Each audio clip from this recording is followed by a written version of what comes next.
गालिब लिखছেন किस मुंह से काबा जाओगे गालिब शर्म तुमको मगर नहीं आती।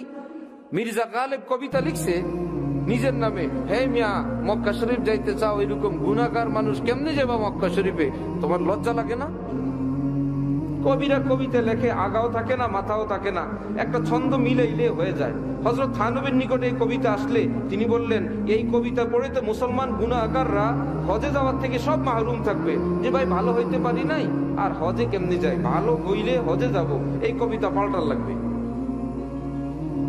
যে কেমনে গুনাহগার মুখ নিয়ে আল্লাহর কাছে যাইবা। হযরত থানবী হযরত খাজা সাহেবকে বলছেন, আরে মিয়া কবিতা লেখো, ইসি মুহ সে কাবা যাউঙ্গা, গুনাহ থাকলে থাক, সব নিয়ে আমি আমার মাওলার দুয়ারে হাজির হয়ে যাব।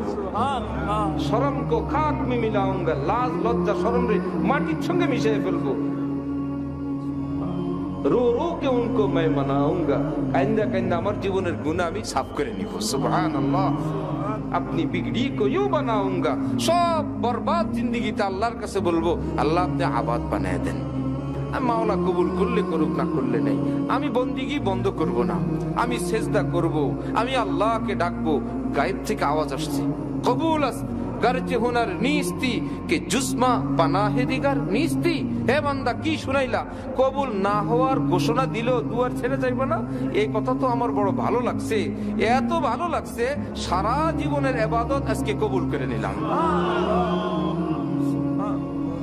বান্দার কাজ তো মাওলার দুয়ারে পড়ে থাকা, বান্দার কাজ তো আহ আহ করতে থাকা।